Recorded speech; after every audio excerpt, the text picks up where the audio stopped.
Hello everyone, welcome back to Crack Keys, and in today's video we are going to look upon our fifth part of the first chapter, history chapter, class 9 SST. So let's get started. So our fifth part is abolition of slavery. So one of the most revolutionary social reforms of the Jacobean regime was the abolition of slavery in French colonies. So here we are again going into the past. Uh, so here Jacobean regime abolished slavery in the French colony.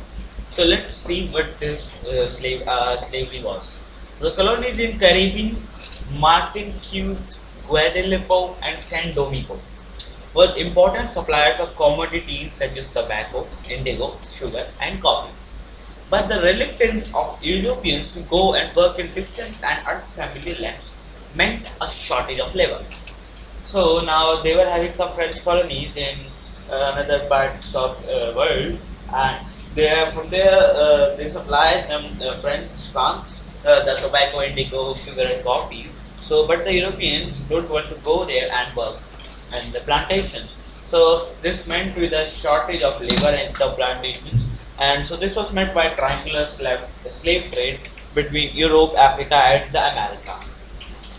So these colonies were in the Americas, and they were trading slaves from Africa, America, and Europe. So the slave trade began in the 17th century. So it began in the 17th century. French merchants sailed from the port of Bordeaux or Nantes to the African coast, where they bought slaves from local chieftains.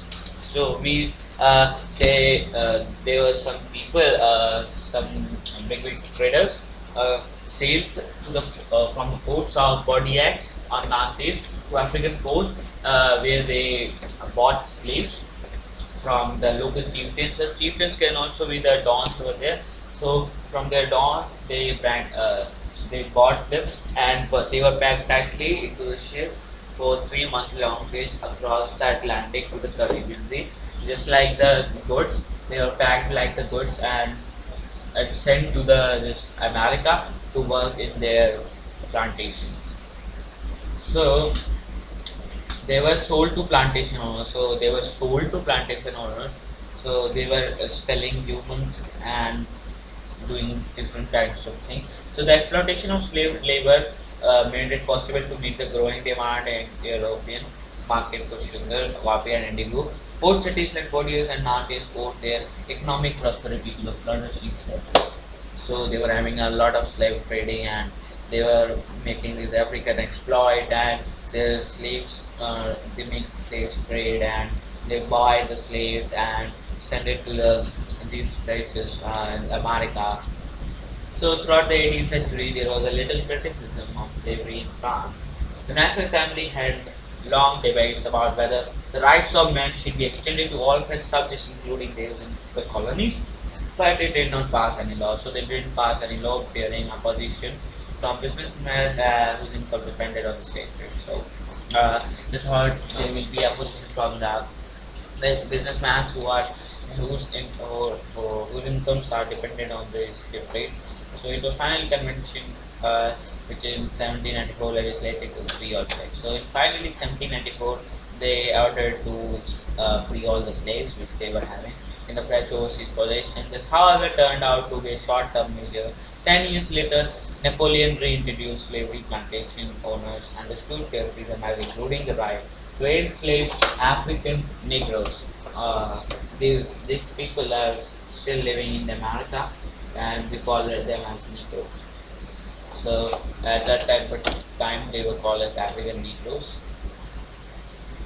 So I guess that's all in this part. I think these parts are a little parts. They are very small and ends in almost 5 minutes video. So this was the part, and I should start the second part, last part also in this video only. So let's begin the sixth part also. The sixth part is the revolution and everyday life. So can politics change the clothes people wear the language they speak, or the books they read? The years following 1789 France saw many such changes in the lives of men and women and children. So So politics changed the world, lots of the people. They changed the language, they changed everything, and such kind of changes were recognized in 1789 in France. And the revolution government took it upon themselves to pass laws that would translate the ideals of liberty and equality into everyday practice. One important law that came into effect soon after the storming of the Bastille, so again we are going to the past, in summer of 1789 was the abolition of censorship. So there was a censorship which was abolished in 1789 after the Bastille storming, and in the old regime all written material and cultural activities, books, newspapers, plays and could be published only after the king censors I have approved after the census of the king has approved them. If the census of the king didn't approve, then those are not what you call then those could not be published in the newspaper or any place or any books. The now Declaration of the Rights of Man Citizen proclaimed freedom of speech and expression to a natural right. So now they got freedom of speech, so they now can. So the censorship is abolished. Now they can freely do anything that they want to do.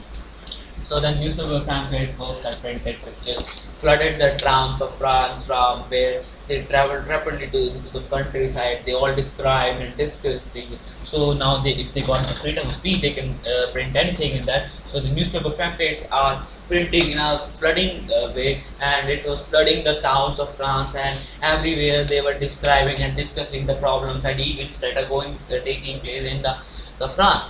The freedom of press also meant that opposing views of the events could be expressed. Now they are expressing opposing views on the event. They each side has sought to convince the other and of its position through the medium of print, plays, songs, festive processions attracted large number of people, and this was the only way they could grasp and identify with ideas. And so, such as liberty or justice, that the political philosopher wrote about that. So this was also a thing got there. So there you can see the patriotic fat reducing press. Haha. As you can see, I think they are showing something good. So the anniversary print of 1796 to make the idea of justice tangible. So now let's talk about Napoleon Bonaparte. So in 1804, Napoleon Bonaparte crowned himself Emperor of France. He set out to conquer neighboring European countries, disposing dynasties and creating kingdoms where he placed members of his family. So what he did is, he in 1804, he crowned himself as the Emperor of France and started to conquer nearby European countries. And he used to crown the relatives or family members in that as the emperor of those European countries. So he introduced many laws such as the protection of private property and a uniform system of weights and measures provided by the decimal system. Initially, many saw Napoleon as a liberator who could bring freedom for the people. So after seeing this much thing which this Bonaparte done, so people used to think that he's a nice guy and a nice liberator. So he only can bring freedom to the France.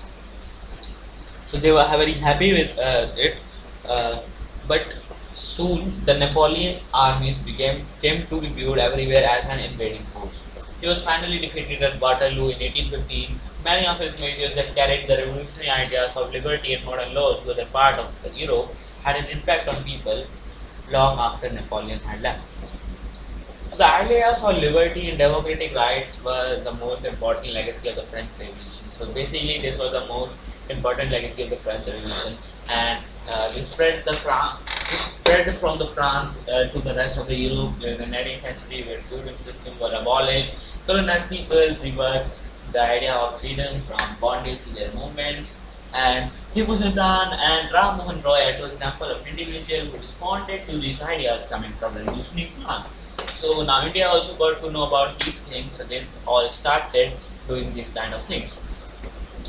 So I guess this much is enough for this video. Now I will meet you in the next video. Till then, take care. Bye bye guys. And our chapter ends here. So let's enjoy. So bye guys. See you soon.